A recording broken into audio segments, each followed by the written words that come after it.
Quali sono le principali opere che state seguendo in Veneto e quali invece sono in programma per il futuro?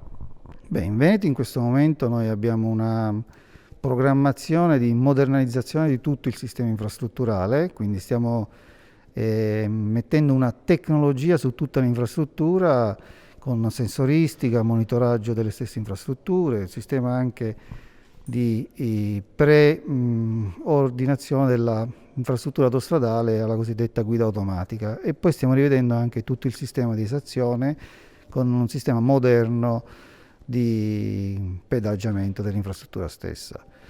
Queste sono dal punto di vista delle tecnologie. Dal punto di vista invece delle infrastrutture stiamo vedendo di migliorare il sistema di innesto sia alla città di Padova che alla città di Venezia. Per il futuro diciamo che gli impegni principali che stiamo discutendo con gli azionisti, la Regione Veneto e il MIT e quindi anche l'ANAS, sono un potenziamento della rete, e l'obiettivo nostro principale è riuscire a fare una separazione tra i mezzi pesanti con i mezzi ordinari, e su quello abbiamo in programma non soltanto la realizzazione di una corsia dinamica dal punto di vista tecnologico, ma anche strutturale. Con una nuova corsia anche stiamo vedendo di separare proprio fisicamente i mezzi pesanti dai mezzi ordinari.